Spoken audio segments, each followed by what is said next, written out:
மாப்பு டாஸ்க்ல soap மாப்பு சீப்பு தப்பு சோறு சோப்பு மாப்பு 3 டீமுக்கும் ஒரு ஸ்டார் பெர்ஃபார்மரையும் ஒரு வொஸ்ட் பெர்ஃபார்மரையும் தேர்வு செய்யணும். இந்த டாஸ்க்கு best performance worst performance select பண்ணுங்க அப்படின்ற மாதிரி சொல்றாங்க.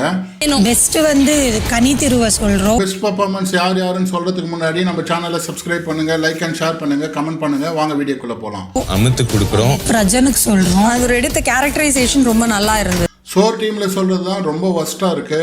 ஸ்டார் பெர்ஃபார்மன்ஸ் வந்து சாண்டியாவோட வீட்டுக்கார்.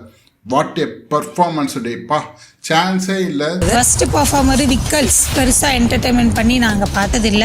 அவரு தான் வந்து பாத்தீங்கன்னாக்கா அந்த டீம்ல நல்ல பெர்ஃபார்மன்ஸ் பண்ணியிருக்காங்க. வொஸ்ட் பெர்ஃபார்மன்ஸ் பாத்தீங்கன்னாக்கா அதே டீம்ல இருக்கிற விக்கல்ஸ் விக்ரம்.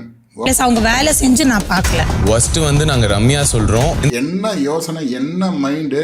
சாண்ட்ரா மேடம், நீங்க கொஞ்சமாவது இண்டிவிஜுவலா கேம் விளையாடுனீங்கன்னா ரொம்ப நல்லா இருக்கும். இதே மாதிரி போயிருந்தீங்கன்னா வெளியே அனுப்பிச்சிடுவாங்க. பார்த்து விளையாடுங்க. என்டர்டெயின்மெண்டா பண்ணாங்களான்னா யாருக்கும் எங்களுக்கு பெருசா ஞாபகம் வரல. ரெண்டாவது ரம்யாவுக்கு ஏன் விக்கல்ஸ் விக்ரம் மேல இவ்வளவு கோவம் தெரியல. போன வாரமோ அதுக்கு முன் வாரமோ விக்கல்ஸ் விக்ரம் தான் நாமினேட் பண்ணாங்க. ரம்யா வந்து விக்கல்ஸ் விக்ரம் மேல கோவமா தான் இருக்கிறாங்க. அது 2 வாரத்துக்கு முன்னாடியே தெரிஞ்சது. ஏன்னா நாமினேஷன் பண்ணிருப்பாங்க ரம்யா. ஸ்டார் பெர்ஃபார்மன்ஸ் வந்து கனிக்கு கொடுக்குறாங்க. கனி இன்னைக்கு என்ன பண்ணாங்க ஏது பண்ணாங்கன்னு தெரியல. அது பெர்ஃபார்மன்ஸ் கொடுக்குறாங்க கனிக்கு. Vikkals Vikram worst player. Soap டீம்ல இருக்கிறவங்க வொஸ்ட் பெர்ஃபார்மன்ஸா ரம்யாவுக்கு கொடுக்குறாங்க. ஸ்டார் பெர்ஃபார்மன்ஸா அமித் பார்கவ் கொடுக்குறாங்க. விக்கல்ஸ் விக்ரம் இது குரூப்பா டிஸ்கஸ் பண்ணி சொல்றாரா இல்ல இண்டிவிஜுவலா சொல்றாரா நம்ம லைவ்ல பார்த்தா தான் தெரியும். கேமே வந்து பாத்தீங்கன்னா டோட்டலா சேஞ்ச் ஆகுது. விக்கல்ஸ் விக்ரம் ரம்யா இவங்க ஓரளவுக்கு பரவாயில்ல. ஆனா சாண்ட்ரா தான் வந்து பாத்தீங்கன்னாக்கா இந்த வீக்கெண்ட்ஸ்ல இதுல மாட்டுவாங்க. பெஸ்ட் பெர்ஃபார்மன்ஸ் வொஸ்ட் பெர்ஃபார்மன்ஸ் இப்பவே சொல்ல ஆரம்பிச்சிட்டாங்க. ஒரு வேலை டாஸ்க் இழுத்து மூடிட்டாங்களா? ஏமா ரம்யா, நீ ஏமா போய் அழுதுட்டு இருக்க? அதாவது வந்து ஒஸ்ட் பெர்ஃபார்மன்ஸ் சொன்னாக்கா கேமை இம்ப்ரூவ்மெண்ட் பண்ணு. அதுக்கு போயிட்டு உட்காந்து தலைமுடி பிடிச்சிக்கின்னு சண்டை போடுற மாதிரி உட்காந்து அழுதுருந்தாக்கா இந்த வாரம் நாமினேஷன்ல இருக்கிற அதுக்கு நீ இப்படிலாம் அழுதா உன்னெல்லாம் சேவ் பண்ண முடியாது. நீ வெளியே போய் தான் ஆகணும். ஏன்னா ஒண்ணுமே பண்ணல, சும்மா சுத்தி நிற்கிற. அந்த எண்டுக்கும் இந்த எண்டுக்கும் சுத்திட்டு இருக்க. எந்த ஒரு டாஸ்க்குமே வந்து பாத்தீங்கன்னாக்கா ஒரு இன்வால்மெண்ட்டாவே பண்ணல. இவ்வளவு நாள் இந்த வீட்டில் இருந்ததே பெரிய விஷயம்.